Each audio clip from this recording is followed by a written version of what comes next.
എൻ്റെ എന്ന മലയാളം ഫിലിം രാജേഷ് ടച്ചരൂർ സാറിൻ്റെ കൂടെ ഒരു വളരെ ഡിഫറെൻ്റ് ആയിട്ടുള്ള ഒരു എക്സ്പീരിയൻസ് ആയിരുന്നു. ഇത് ഒരു നോർമൽ ബേസ്ഡ് ഓൺ ഒരു ട്രൂ സ്റ്റോറിയാണ്.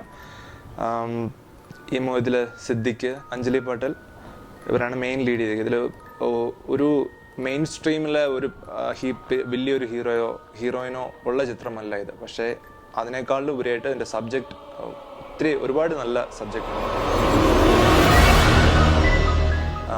ഇത് എഡിറ്റിങ്ങിലാണെങ്കിലും ഒരുപാട് എനിക്ക് സ്കോപ്പ് ഉണ്ടായിരുന്നു. സാറിൻ്റെ കൂടെയുള്ള വർക്ക് എക്സ്പീരിയൻസ് ഒത്തിരി നല്ലതായിരുന്നു. കാരണം ഒരുപാട് റിയൽ സ്റ്റോറി ആയതിനാൽ നമുക്ക് ഒരു നോർമൽ ഒരു കൊമേഴ്ഷ്യൽ മൂവിയാണ്.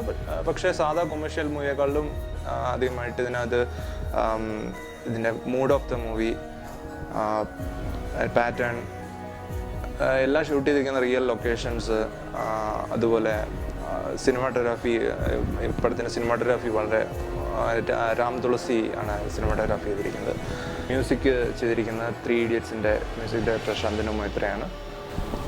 രാജേഷ് സാർ ഇപ്പോൾ നമുക്ക് അറിയാവുന്നതാണ് in the name of Buddha, അതുപോലെ സാർ 8 ഇൻ്റർനാഷണൽ അവാർഡ്സ് വാങ്ങിയിട്ടുള്ള ആളാണ്. സാറിൻ്റെ പടമാകുമ്പോൾ ഇത് എല്ലാവരും ഒരു അവാർഡ് മൂവി അല്ലെങ്കിൽ ഒരു ഓഫ് ബീറ്റ് മൂവി എന്ന് ഞാനും അങ്ങനെയാണ് ആദ്യം വിചാരിച്ചിരുന്നത്. പക്ഷേ ആദ്യം റഷ് വന്ന് കണ്ടപ്പോൾ അതിൻ്റെ കഥ കേട്ട് കഴിഞ്ഞപ്പോൾ ഒരുപാട് നല്ല ഒരു നോർമൽ നമ്മൾ കാണുന്ന it's not an award movie, but അതിൽ കൊമേഴ്ഷ്യൽ എലമെൻറ്റ്സ് ഉണ്ട്. അതുപോലെ തന്നെ അതിനകത്ത് മെയിനായിട്ട് ഈ മൂവി ഇമോഷൻസിന് ഒരുപാട് ഇമ്പോർട്ടൻസ് കൊടുത്തിട്ടുള്ള ഒരു മൂവിയാണ്.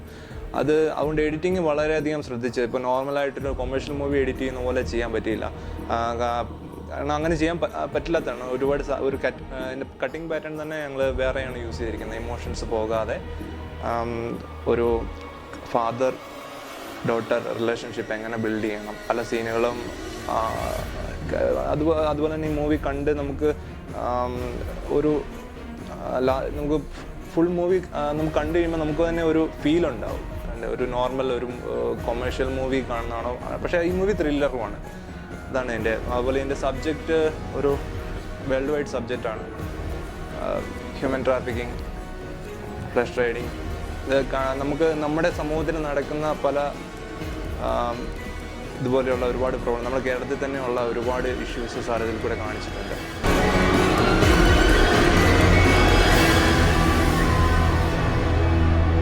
ഇതിൽ എല്ലാ ആർട്ടിസ്റ്റിൻ്റെയും മെയിനായിട്ട് പെർഫോമൻസ് വളരെ നല്ലതാണ്. സിദ്ദിഖ് സാറ് നോർമൽ നമ്മൾ കാണുന്ന ഒരു വില്ലൻ വേഷത്തിനുപരിയായിട്ട് ഒരു ഫാദർ ക്യാരക്ടറാണ് ചെയ്തിരിക്കുന്നത്. നല്ലതായിട്ട് പെർഫോം ചെയ്തിട്ടുണ്ട് സാറ്.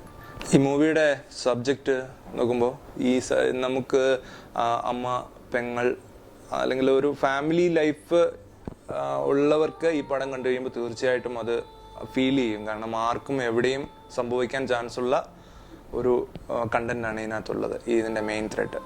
അതുപോലെ ഈ പടത്തിന് മേക്കിങ്ങിലാണെങ്കിൽ ഒരുപാട് ഷോട്ട്സുകൾ ഹാൻഡ് ഹെൽഡാണ്, വിത്തൗട്ട് ലൈറ്റ് ഷൂട്ട് ചെയ്തിട്ടുണ്ട്.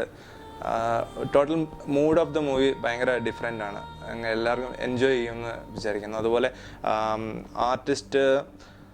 ആർട്ടിസ്റ്റിൽ സിദ്ദിഖ് സാറിൻ്റെ പെർഫോമൻസ്, അതെല്ലാം നമ്മൾ ഇത്രയും നാൾ കണ്ടിട്ടില്ലാത്ത ഒരു സിദ്ദിഖ് സാറാണ് ഈ മൂവിയിലുള്ളത്. എൻ്റെ എല്ലാ ഏജ് ഗ്രൂപ്പിലുള്ള ആൾക്കാർക്കും കാണാൻ ഒരുപാട് കണ്ടിരിക്കേണ്ട ഒരു സിനിമയാണ്. കാരണം അത് നമുക്കുള്ളിൽ നമ്മുടെ ഈ സമൂഹത്തിൽ ആർക്കും എപ്പോഴും നടക്കാൻ ചാൻസ് ഉള്ള ഒരുപാട് കാര്യങ്ങൾ ഈ മൂവിയിലുണ്ട്. അതുപോലെ യൂത്ത് തീർച്ചയായിട്ടും ഈ ചിത്രം കണ്ടിരിക്കണം. ഇപ്പോൾ ഞാനിപ്പോൾ ചെയ്തുകൊണ്ടിരിക്കുന്ന ഒരുപാട് കൊമേഴ്ഷ്യൽ പടങ്ങൾ ചെയ്തിട്ടുണ്ട്. അതിലും വ്യത്യസ്തമായിട്ട് ഈ പടത്തിൽ ഒരുപാട് കാര്യങ്ങളുണ്ട്. അതിൻ്റെ മേക്കിങ്, മെയിൻ കണ്ടന്റ്, അതുപോലെ മേക്കിംഗ്, അതുപോലെ എൻ്റെ സ്ക്രീൻ പ്ലേ വളരെ വ്യത്യസ്തമാണ്. ഒരു ഭയങ്കര ഡിഫറെൻ്റ് ആയിട്ടുള്ള ഒരു എക്സ്പീരിയൻസ് ആണ് എനിക്ക് ഈ മൂവിയിൽ നിന്ന് കിട്ടിയത്. Thanks to Rajesh sir. എല്ലാവരും കാണണം. ഈ മൂവി ഒരു വലിയ ആർട്ടിസ്റ്റുകളൊന്നും ഇല്ലാത്ത ഒരു മൂവിയാണെങ്കിൽ പോലും നിങ്ങളെല്ലാം കണ്ട് വിജയിപ്പിക്കണം.